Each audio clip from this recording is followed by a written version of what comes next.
Welcome to another episode of the MTIIS podcast, where it's my job to explore the unique world of music education in the international school context to help you make connections in what can sometimes be quite an isolated existence.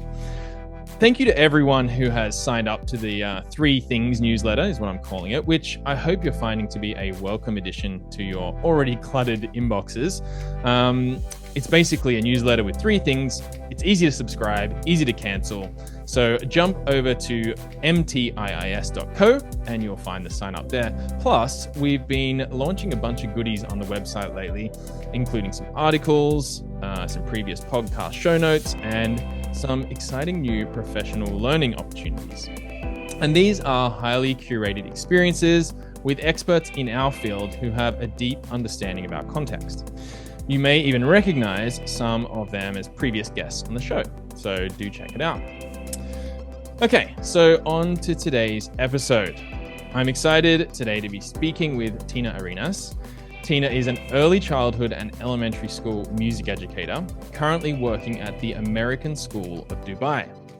She is also the founder of Pop-Up for Play, which is described as, and I like this description, an organization that celebrates the playful spirit in all of us and honors play-based and child-centered learning in music education. We can explore that a little bit today. Now, I first met Tina when I attended one of her workshops, and I absolutely loved it. So I knew I needed to get Tina on the show to share her world and her experience with you all. So Tina, thanks so much for joining me on the show. Thank you, Chris. It's great to be here. So Tina, can you start off, as I like to kind of normally do with my guests, by telling us a bit about your background as a musician and as a music educator? Sure. So I was born and raised in the state of Oklahoma in the United States. And in fourth grade, I was born in Oklahoma City. And in fourth grade, I moved to a really small town called Wagner. And in fifth grade, I joined band and learned how to play the trumpet. So that's kind of my first beginnings of formal music instruction, besides, singing and dancing in my bedroom. That's kind of my first formal instruction to music. And so fast forward through middle school and high school, being in band and playing trumpet became so much a part of my life that I ended up getting my bachelor's and master's in music education. And through those experiences, I performed in wind ensemble and orchestra, jazz band, played in brass quintets. I also enjoyed performing in choir. And I loved being in the choral ensembles for musicals and opera. So I just really loved everything about music. And so back in my university days, I thought, I'm going to be a high school band director. And at that, I was going to be like the best woman band director, because at that time, it was really heavily saturated with male band directors. So I think that really inspired me, to, be more of a representative in that field. But through one of my practicum classes, I got to observe an elementary music class. And I always tell this story where I saw like a second or third grade class and they were like singing and crawling around like cats. And there was lots of drama involved and they were having so much fun. And with my personality, I just looked at that and I thought, okay, that's actually what I'm meant to do. All right. So cool. Yeah. So like I guess about my junior year in university, I kind of switched from, imagining myself as a conductor / band director to elementary general music educator. So I kind of got bit by that bug and never looked back and really went full force into that area. And at the end of my university studies, I did a semester of study abroad in Milan. And it was there. I was continuing my trumpet playing, of course, because that was my primary instrument. So had the opportunity to study privately there with one of the orchestral players, and he got me set up with an audition to play in a brass band there. So, it's such a privilege to look back, when you asked me tell me about yourself as a musician, you forget that part of yourself sometimes, being more in the music educator world for so long. And so, all of those experiences that we have had or presently having or will have in the future really shape us into just what kind of music educator that we can be. So after that semester abroad, I came back to the United States, student taught. And after I graduated, I moved to the Dallas-Fort Worth, Texas area. And that's where I began my teaching. And through that, I completed my Kodaly and Orff Schulwerk teacher training through those beginning years. And I also got really interested in performing in world music ensembles. And so I enrolled locally. I wasn't in a program formally, but I was so turned on by the offerings of our local university that I took West African drumming and dance class. That's where I met my husband, and also took gamelan, and took this really interesting class. Was a South Indian cross-cultural class. So the professor used the traditions of that culture but brought in like our primary instrument. So there was a mix of like traditional instruments with drum set, and I was playing trumpet, and it was a really cool fusion of using your primary instrument, which you felt really comfortable on, but then learning the traditions of this culture that way. And so, that's kind of been the journey, and the journey continues. But that's kind of a little bit of a history there. Do you know if that university is still offering these courses? It sounds super interesting. Oh, yeah. I'm just going to name plug. It's the University of North Texas. Okay. They have an incredible music program. And so anything from more Western music to jazz to world music, they've got it. They've got it all. So we'll put that in the show notes. We might put a link to that university if people are interested in checking out what they offer. Yeah. So that was your kind of beginnings as a musician, as you said, and as a music educator. And I like what you said about that way that sometimes we forget about our journey as a musician and how that might influence us as music educators. And that's probably a whole nother discussion we can go down, that sort of identity part about music teacher, musician, music teacher thing. So we won't go there today, but what I'm really interested then in is you went through this kind of process of going from band program into primary or elementary, depending on how you call it, education. And I was going to ask if you ended up doing any of the sort of Kodaly Orff training, which you mentioned you did. Such a diverse range of influences. And then here you are in Dubai. How did you get to that point? How did you get to international schooling? And what was that journey like?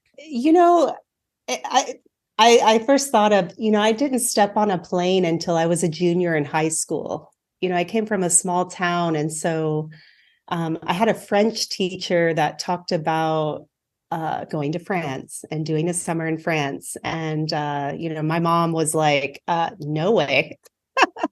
And so I think, being from sort of a small town, I always had this desire to just see what was out there. And even though I was from a small town, I ventured off to the big cities on the weekend and tried to get as much culture and experiences that I could just outside of my little bubble. So I think I've just always had this desire to travel and to experience other cultures, other ways of thinking and being.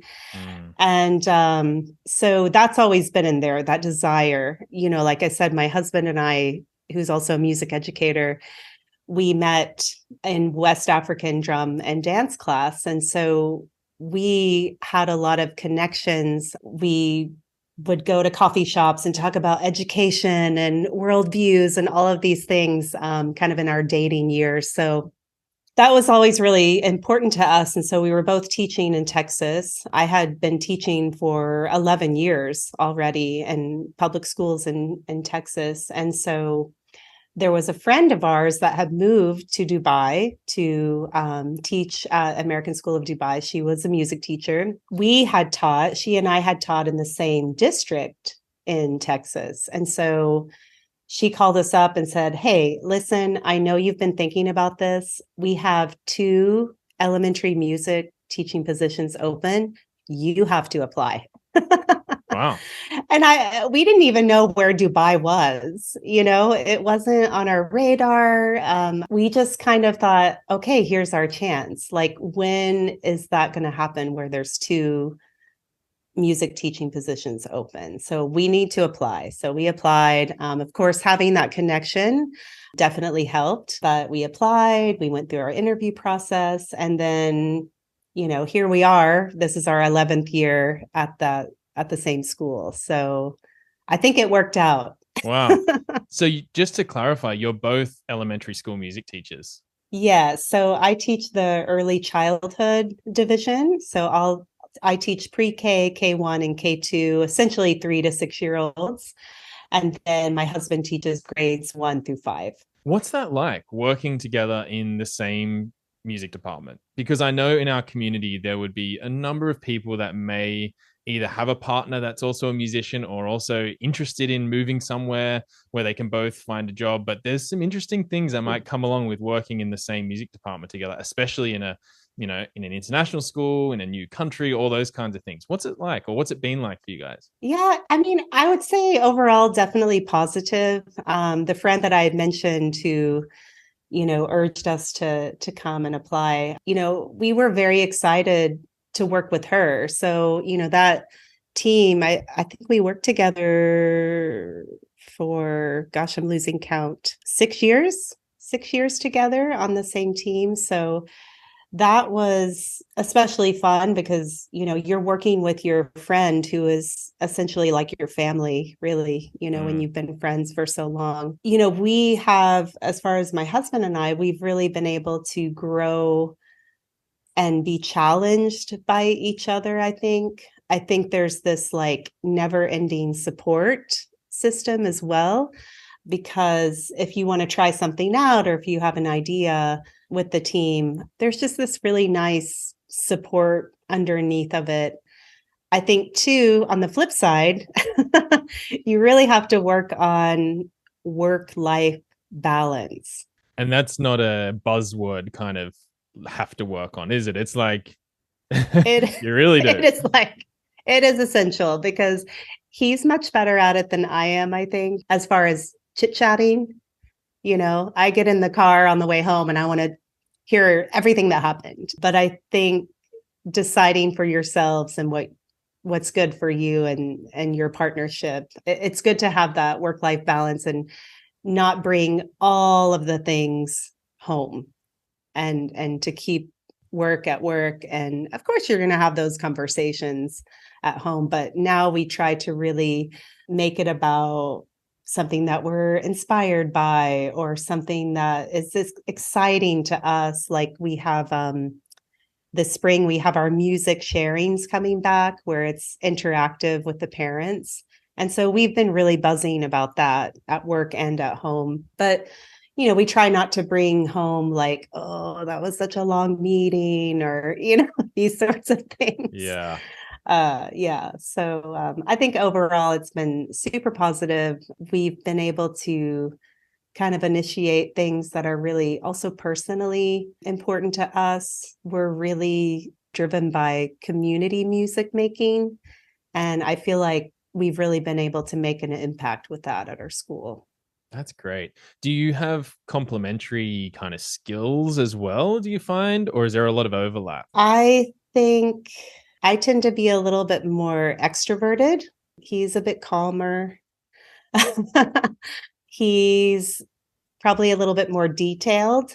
There's like a spreadsheet for lots of different things, and I'm the big idea person. What if we did this and this and this? And he's like, hold on, let me write it down, and just the fact that, his specialty is percussion. I don't really play my trumpet much anymore. I play more guitar and ukulele and keyboard and things like that. But yeah, I think our personalities complement each other, and just the continual like bouncing off of ideas. I don't know if you can hear this, Tina, but I'm for the listeners, I'm in Australia and it's summer. And what happens in Australia in summer is everyone loves to mow their lawn all the time. Can you hear the mower in the background, or is it not coming through? No, I can't hear it. Okay, cool. I could see the guy just out my window here, just going straight past. So I was expecting the listeners to hear all this mower sound. So I think you've summed that up really nicely, the connection that you and Juan have and how that's all going. So thanks for sharing that. And if anyone in the community that's listening is in this situation where you're working with your spouse and you'd like to share your experience or connect with Tina on this, I think it'd be a really nice thing, a discussion to keep going, because it's quite a unique situation. So yeah, it was really cool to hear. Let's talk a bit about your big vision stuff. You you have all these big ideas, and one of those ideas is, I guess, around what you've been working on with this thing called Pop Up for Play. Can you tell us a bit more about what Pop Up for Play is and what those words mean, Pop Up for Play? A couple of years ago, I went to this interactive experience at a museum, and this is what inspired Pop Up for Play. So we went as a family. It was like music, drama, art, all infused. And it was from I can't remember where the company was from. I want to say it might be Australia, Polyglot Theatre. And so they had come over to do this arts event with families. So it just started off with these people playing music, and they invited us to take a ball of string, and the event was called Tangled. And so you just literally took the ball of string. There was music sort of like influencing the movement, and then also the movement was influencing the music. It was all kind of improvised by the musicians, and they were interacting with us. And it's kind of hard to visualize, but you have to imagine over time, this string just building and building and kind of weaving all together.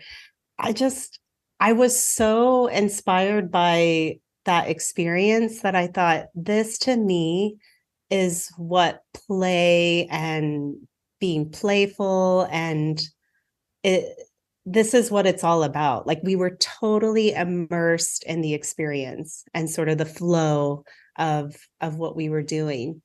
And so I thought to myself, how could we educate people to remember this feeling and to like get into this feeling and to get into this experience and this mindset, and reminding yourself that this is important. I mean, even to this day, that was like, oh my gosh, 7 years ago or something.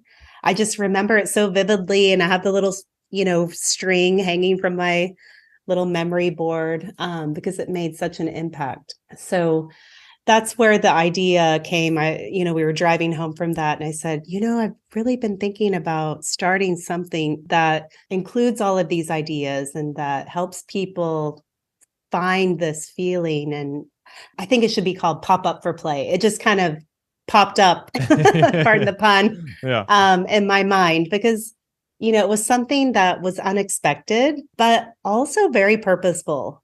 And it's like implementation. It was very detailed. It was very much like the process was, I think, very purposeful, but the outcome was what's going to happen.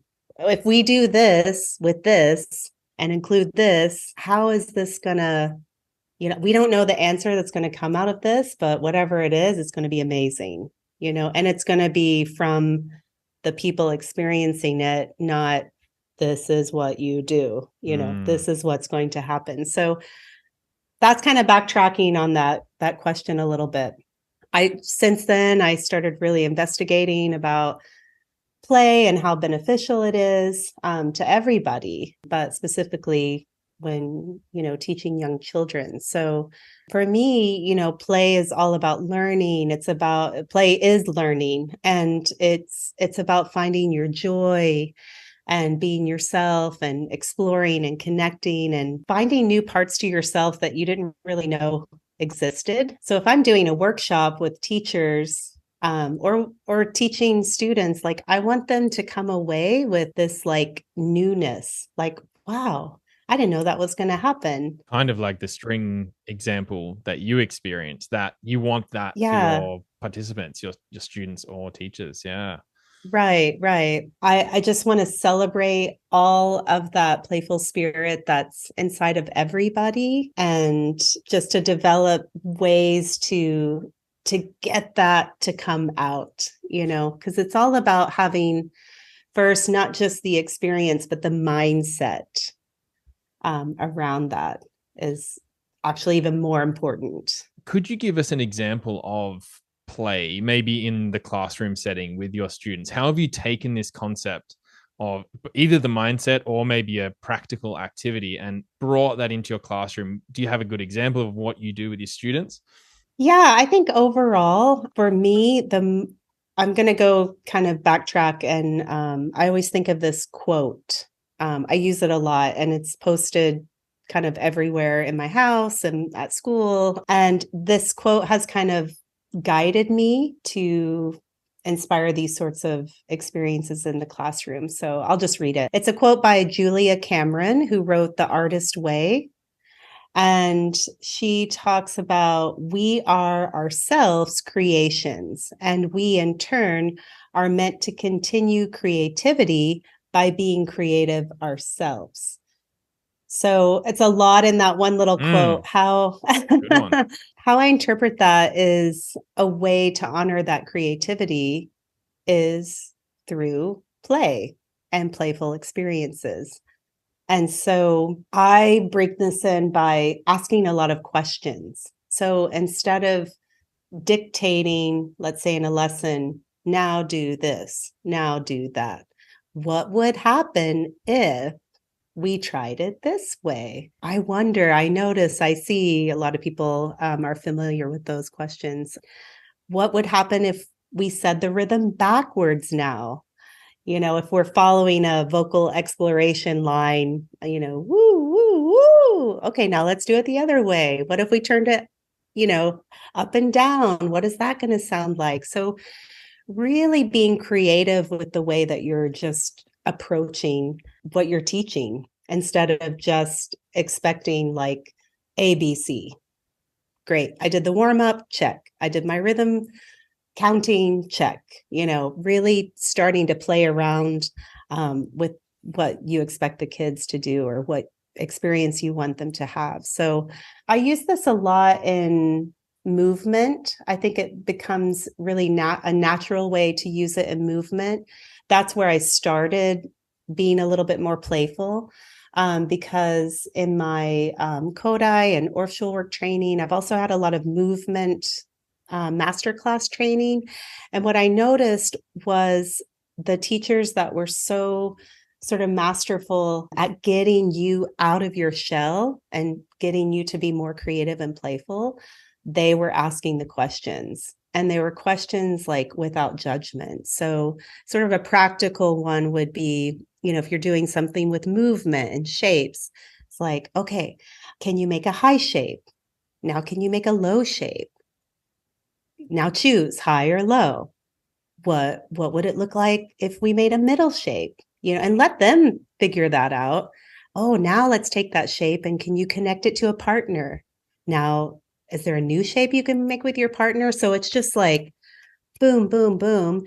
And all the while, you have never told them exactly what to do. You've sort of suggested, can you do this? How can you do this? What would happen next? So that's sort of a practical way that I've infused that playfulness in class. Seems like a real kind of curiosity approach as the teacher. It's like you're almost curious to see Yes. what the students can do. Right. And a lot of times the thing is when I've allowed that curiosity and creativity by asking those questions and leaving room in the lesson and that experience, those have been my best lessons.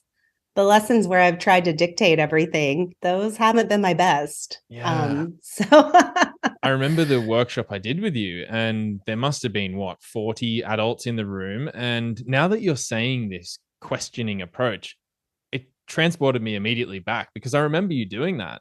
You were questioning everyone, ask them, can you make this shape? Can you move your body in that way? And as a group of adults, at first it was a bit like, oh, is this, do we answer the question? Do we do it? Do we not? But I think that was just our lack of experience of play, maybe that was sort of kicking in. We haven't played for so long for some of us that we didn't even know what to do.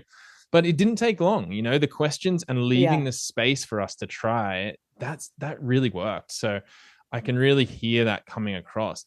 Do you have any other examples of what you might do to, promote play in the classroom like that? I love to play around with vocal exploration. So I will be really honest with you. I'm just now, I feel like confident in my singing voice. I've really, I think being an instrumentalist and, being trained from an early age on a wind instrument. I mean, I never had really formal vocal training, maybe like a semester in college of non-vocal major lessons. I've always loved to sing. I can match pitch and harmonize and these things, but, that's something that I've always been kind of judgmental with myself. And so I think with students, I don't want them to feel that way. I really want them to be comfortable with their voice. I want to guide them and, of course, using it in a healthy way. But I want them to be comfortable, like playing around with it so that, they never have that feeling of like, oh, I can't sing. I can't hold a tune in a bucket or whatever that saying is, like, it's just like painful to hear it when people say that. So I think like, oh, they never really had the opportunity to just play around to feel comfortable with that. And so a lot of what I do in classes is I love playing around with vocal exploration. So if that's with the slide whistle, moving up and down and they echo. Right now we're reading the book, The Squiggle. This girl finds a little squiggle on the sidewalk and it's like a piece of yarn basically. And it turns into all these different things of her imagination, like a dragon and a puffy cloud and a acrobat wire, and so it has all these beautiful ways to explore highs and lows and contours of the voice. And then from that, we take that and make our own squiggle. So you can give the students a piece of yarn or whatever represents a squiggle, ribbon, rope, and then they get to create their own. So there's this like their own creation coming through. They're getting to develop their singing voice in a really playful way, a very comfortable way, safe way. And those are the things that I love doing. I love to play around with vocal exploration in every lesson. So whether that be through picture books or you can even take Play-Doh and have, students develop lines or play around with graphic notation, boop, boop, boop, boop, boop, boo, and so they just get used to hearing their own voice. I think sometimes we're scared of it. We listen to ourselves and we're like, oh, is that what I sound like? So that's something that's really important to me for them to be comfortable with. Do you think it's something that we should be incorporating, this idea of play, across all levels? Would you say, it works well in early years, but we should also be looking to do stuff like this with elementary, middle school, high school, secondary, whatever language we use? Yes. Yes. All yes. 100 times yes. And I say that the seriousness of it is that I don't know if you know this or not, but the UN, when they wrote their articles of human rights, they included the right to play for all human beings. So this is something that everybody needs in their lives, to be healthy, to be a healthy human. And so one example of this is it's not musical, but it shows the power of play. It's just yesterday we had our sports and field day. And it's kind of a day that the kids get to go through different stations and play different games from their PE class. And it's a lot of fun. I think a lot of people are familiar with this idea, I think. Yeah. And so we had one for, you have to imagine pre-K kids doing their sports day. It's very cute. But the PE teacher had such a great idea for the parents. So talking about play at all ages. So after, a couple of stations or at the end, after the students had gone through their play, he had the students set to the side and the parents went through some of these sort of playful competitions and they ate it up. Yeah. To see the joy come through of these parents and the stress kind of dissolve. As parents, we walk around like, oh, are we doing everything right, with our children? And, and he had them doing relay races with like one of those exercise balls in between, and you had to hold it with the group in a circle, like just with your back. Right, without it dropping kind of thing. Exactly, yeah. Exactly. We had Eye of the Tiger playing, like just upping the energy, and they were laughing, they were high-fiving, tug of war, all of that. And so what a great example. I know it's not a musical one, but what a great example of the children to be watching the grown-ups play. Like, yes, this is a part of for everyday life, for all ages. So it was really fun to see my principal out there teaching the hula hoop relay game. It's not something that we see every day. So yes, wholeheartedly. I think even for me, like when I go exercising, I've mentioned this before to people, like I have to make it into a game for myself. Like, I don't think many people like to go on the treadmill.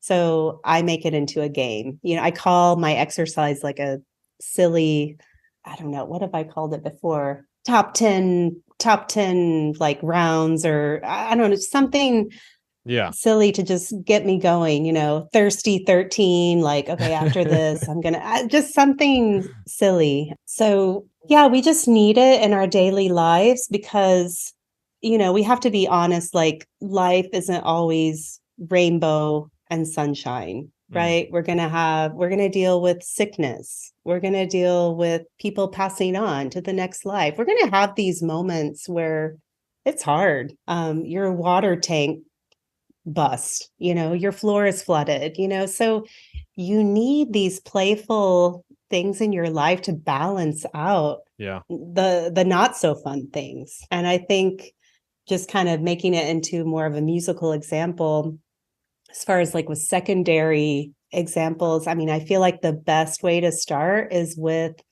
movement. So if you can get your ensembles up and moving and experiencing that part of the sensory system, that can completely change how the student, comes to the ensemble instead of just, tapping toe, metronome, sort of drudgery feeling, Yeah. Have you tried some of your early years and elementary style activities with secondary students? I'll be honest, like I don't work with secondary students very much. I have tried it with, a long time ago I did. I used to teach at a camp where it was like upper middle school, approaching high school. And all of those things worked, especially with like body percussion, folk dances. They showed that excitement in the same way as like adults do. When you see adults like sashaying down the line, they're such like, and clapping, there's such joy. So that's definitely worked. And then like with upper elementary, It's the same. I mean, I can have some unconventional ways of doing things too. Like one time I taught sort of an exploratory drum after school group. And I mean, we were taking the hand drums and balancing them on our head. And I mean, we were using them as sort of a movement prop and playing with that before we actually learned the piece. Very safely, Yeah. but we knew the parameters. But doing something with it and exploring it before the more like formal, this is now we're going to do this pattern, or those sorts of things. So Yeah, it's amazing, I think, how sometimes the older students can love the play stuff, and maybe you have to package it slightly differently, but from yeah, what I've heard from others and from my own experience, I found it to often work really well, and you just sort of go for it. And most people and most students, just like you said with the adults, they just jump at it, and yeah. oftentimes they realize, oh, I haven't had this much fun in a long time.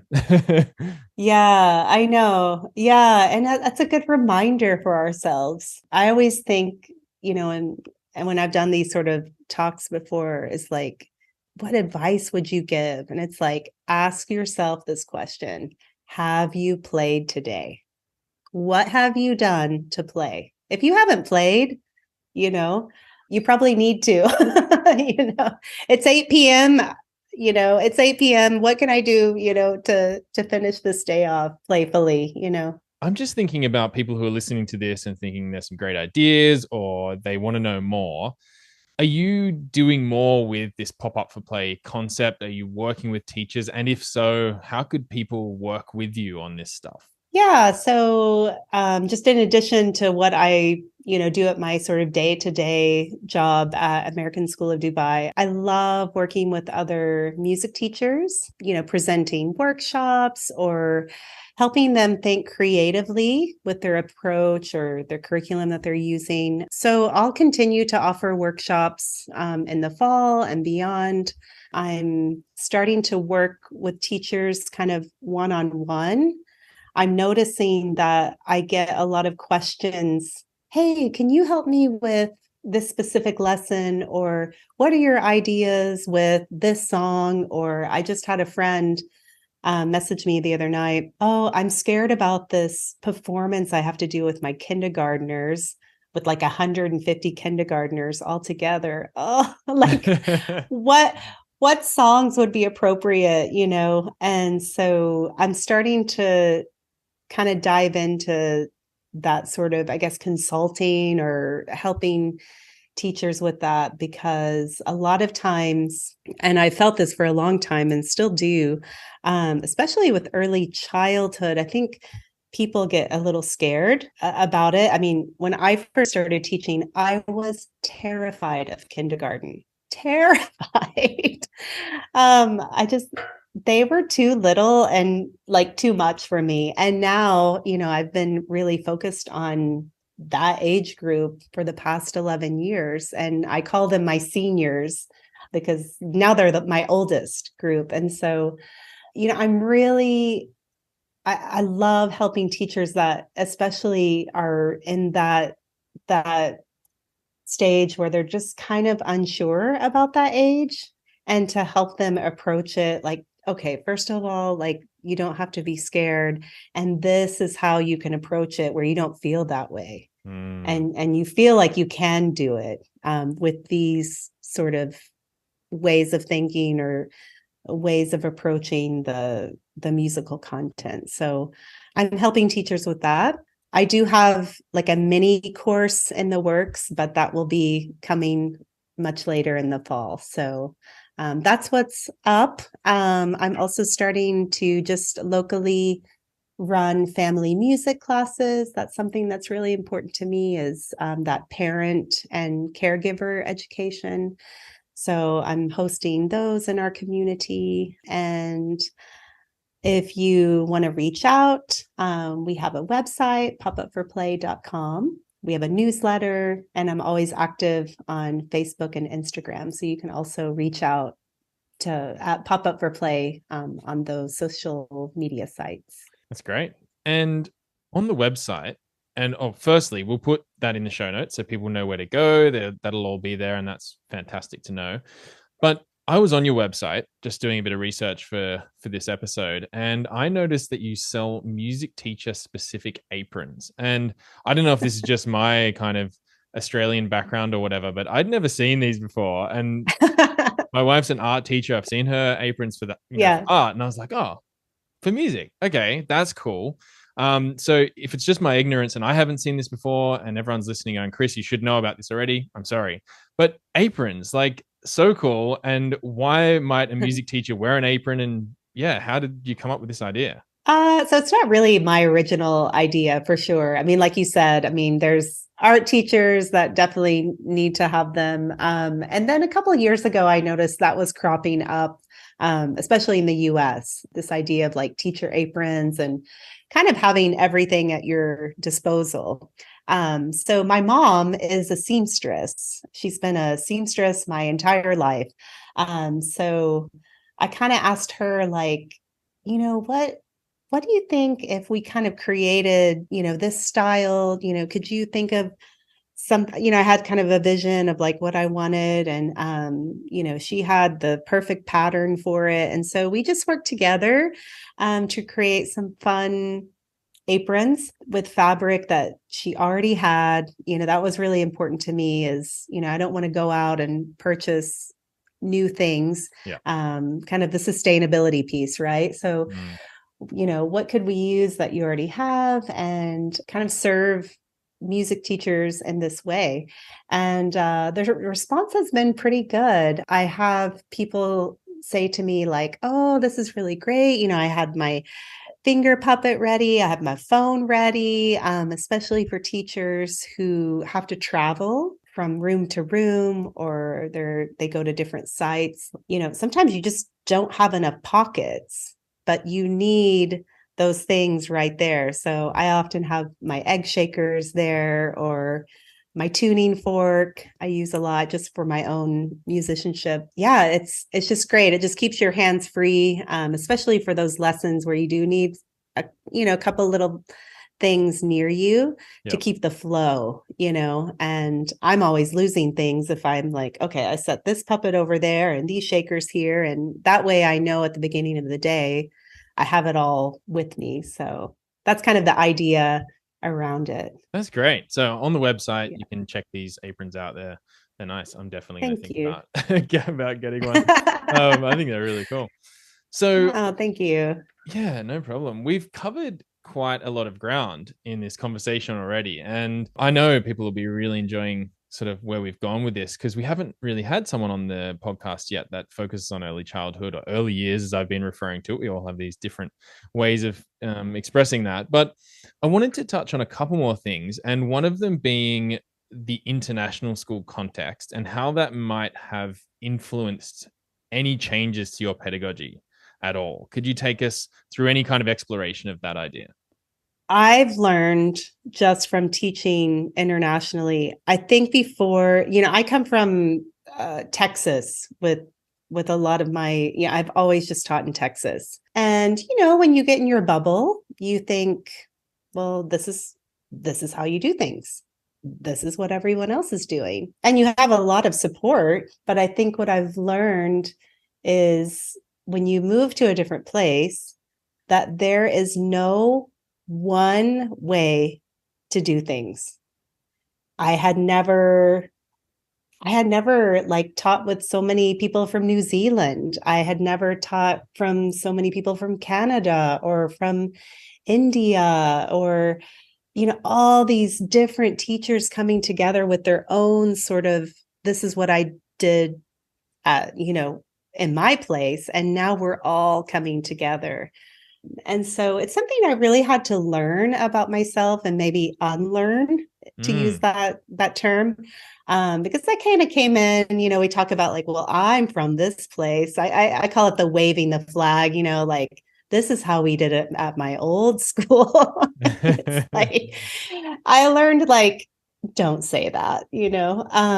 So I think in the beginning that I struggled with that. I'm just going to be really honest. I like to be transparent with my mistakes. And so what I've learned is that there's no one way. And I live in Dubai. So if you know anything about Dubai and the UAE, I mean, it changes minute by minute.